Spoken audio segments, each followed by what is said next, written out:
Hi guys!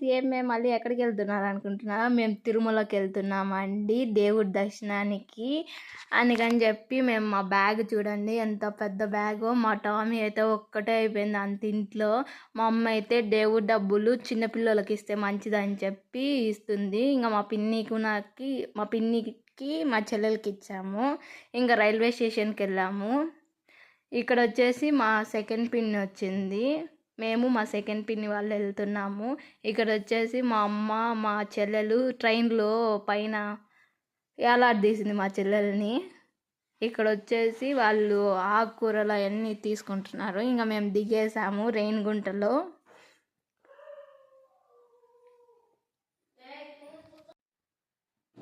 దిగేసి మేము bus స్టాండ్కి వెళ్తున్నాము. బస్సులో అయితే తిరుమలకి పైకి వెళ్ళేటప్పుడు ఎంతమంది ఉన్నారో మాకైతే అందరికీ సీట్ చిక్కింది.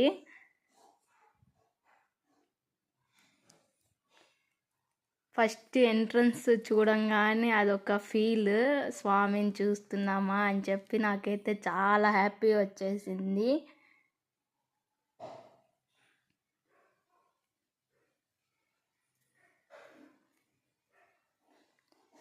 ఇది వచ్చేసి నడుచుకొని పోయే వాళ్ళకి. ఈసారి మేము నడుచుకుంటూ వెళ్దాం అనుకుంటున్నాము. ఇక్కడ వచ్చేసి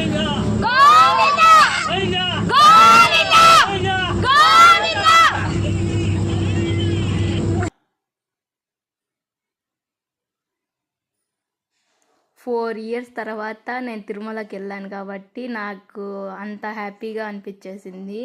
బస్సు పైకి కదిలిన పాటనే అంత గట్టిగా అరిచేసిన నేను. అందరు నాని చూసి వాళ్ళు అరిచినారు. ఇంకా పైకి వెళ్ళినాము. మా నాన్న మా బాబాయ్ వాళ్ళు రూమ్ కోసం అని చెప్పి చూస్తుంటే మేము ఇక్కడ లాకర్ తీసుకున్నాము. ఇక్కడ వచ్చేసి కత్తిరింపులు ఇస్తున్నాము. నా జుట్టు అయితే సగం జుట్టు ఇచ్చేసినాము. ఎందుకంటే నేను మొక్కున్నాను అందుకని చెప్పి సగం జుట్టు మా ఆయన ఇచ్చేసాను. మా తమ్ముడు కత్తిరింపులు ఇచ్చేసిండు. మా తమ్ముడు, నేను, మా అక్క, మా అమ్మ కత్తిరింపులు, మా నాన్న గుండు.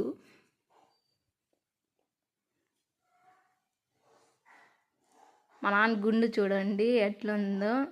ఇంక ఇక్కడ వచ్చేసి మేము దర్శనానికి పోయేదానికి రెడీ అయ్యి మా తమ్ముడు పనుకొని ఉన్నాడు. మా నాన్న మా బాబాయ్ వాళ్ళందరూ పనుకొని ఉన్నారు. దర్శనానికి పోతామని చెప్పి మేము రెడీ అవుతున్నాము. ఇక్కడ వచ్చేసి మేము దర్శనానికి ఫోన్ అలో లేదు కాబట్టి మేము ఫోన్ పైకి తీసుకెళ్ళలేదు.